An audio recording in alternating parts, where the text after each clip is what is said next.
మన ఈ ఆధునిక ప్రపంచంలో మనం ఎదుర్కొంటున్న అతిపెద్ద సమస్యలకు వేల సంవత్సరాల క్రితం నాటి జ్ఞానంలో ఏమైనా పరిష్కారాలు దొరుకుతాయా? వినడానికి కొంచెం ఆశ్చర్యంగా ఉన్నా ఈరోజు మనం సరిగ్గా ఇదే విషయం గురించి లోతుగా తెలుసుకోబోతున్నాం. సరే, ఇదే మన అసలు ప్రశ్న. మనం టెక్నాలజీ, వేగం, ఇంకా ఎన్నో సంక్లిష్టతలతో నిండిన ప్రపంచంలో ఉన్నాం. మరి ఇలాంటి టైంలో 2,500 ఏళ్ల క్రితం నాటి బోధనలు మనకు ఎలా దారి చూపిస్తాయి? దీని గురించే ఇప్పుడు వివరంగా చూద్దాం. ముందుగా మనం మహావీరుని బోధనల పునాది దగ్గరికి వెళ్దాం.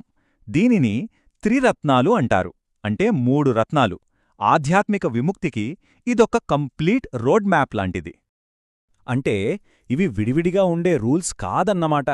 ఒకదానితో ఒకటి కనెక్ట్ అయ్యుంటాయి. మనల్ని మనం బెటర్గా మార్చుకోడానికి ఈ 3 రత్నాలు చాలా అవసరం. ఇవి లేకుండా మోక్ష మార్గం అసంపూర్ణమని అంటారు. చూడండి, దీన్ని ఎంత సింపుల్గా ఒక ప్రయాణంతో పోల్చవచ్చో. సమ్యక్ దర్శనం అంటే మన డెస్టినేషన్ ఏంటో క్లియర్గా తెలుసుకోవడం. సమ్యక్ జ్ఞానం అంటే ఆ డెస్టినేషన్కి వెళ్లడానికి కావలసిన మ్యాప్. మరి ఆ మ్యాప్ పట్టుకుని నిజంగా జర్నీ చేయడమే సమ్యక్ చరితం. ఈ 3 కలిస్తేనే కదా మనం అనుకున్న చోటికి చేరగలుగుతాం. సరే, ఇందాక మనం సరైన ప్రవర్తన అనన్నాం కదా. అంటే ఏంటి ఆ ప్రవర్తన? ఆ జర్నీ ఎలా చెయ్యాలి? దీనికోసమే మహావీరుడు మనకు పంచమహావ్రతాలు అనే 5 పవర్ఫుల్ సూత్రాలను ఇచ్చారు. ఇవి ఒక నైతిక జీవితానికి ఫౌండేషన్ లాంటివి. అవే ఈ 5 ప్రతిజ్ఞలు: అహింస, సత్యం, అస్తేయం, బ్రహ్మచర్యం మరియు అపరిగ్రహం. ఇవి కేవలం రూల్స్ లాంటివి కావు, ఒక మంచి జీవితాన్ని గడపడానికి కావాల్సిన బేసిక్ ప్రిన్సిపల్స్. ఇప్పుడు ఒక్కొక్క దాని గురించి సింపుల్గా తెలుసుకుందాం. మొదటిది అహింస. చాలామంది అనుకున్నట్టు ఇది కేవలం ఒకరిని కొట్టకుండా ఉండటం మాత్రమే కాదు. మన మాటలతో, మన ఆలోచనలతో కూడా ఏ జీవిని బాధ పెట్టకూడదు అని దీని అర్థం. ఎంత గొప్ప ఆలోచన కదా ఇది! ఇక రెండోది సత్యం. అంటే సిట్యువేషన్ ఏదైనా సరే, ప్రెషర్ ఎంత ఉన్నా సరే, నిజాయితీగా ఉండటం, అబద్ధానికి దూరంగా ఉండటం. మూడోది అస్తేయం. ఇది కూడా జస్ట్ దొంగతనం చెయ్యొద్దు అని చెప్పడం కాదు. మనకు చెందని ఏ వస్తువునూ, మనకు హక్కులేని దేనిని ఆశించకుండా ఉండటం. నాలుగోది బ్రహ్మచర్యం. ఈ పదం వినగానే చాలామందికి వేరే అర్థాలు స్ఫురిస్తాయి.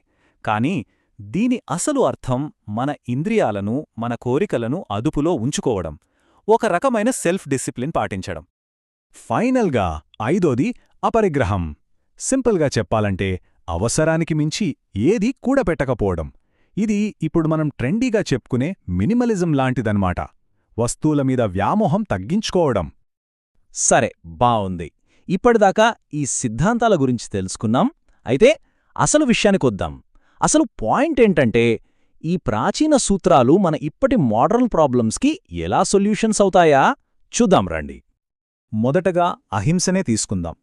మనం దీన్ని పర్యావరణ సంక్షోభంతో పోల్చి చూస్తే, అహింస అంటే కేవలం మనుషులకి, జంతువులకే కాదు, ప్రకృతిలో ఉన్న ప్రతి జీవికి హాని చేయకుండా ఉండటం. అంటే క్లైమేట్ చేంజ్, బయోడైవర్సిటీ లాస్ లాంటి వాటికి ఇదొక పర్ఫెక్ట్ యాంటీడోట్ లాంటిది. ఇక సత్యం సంగతి చూడండి. ఫేక్ న్యూస్తో, వాట్సాప్ ఫార్వర్డ్లతో నిండిపోయిన ఈ రోజుల్లో సత్యమనే సూత్రం ఎంత పవర్ఫుల్ ఆయుధమో కదా. ఇది ఫేక్ న్యూస్కి ఒక విరుగుడులా పనిచేస్తుంది, పారదర్శకతను పెంచుతుంది. ఇప్పుడు అపరిగ్రహం అంటే నాన్ పొసెషన్.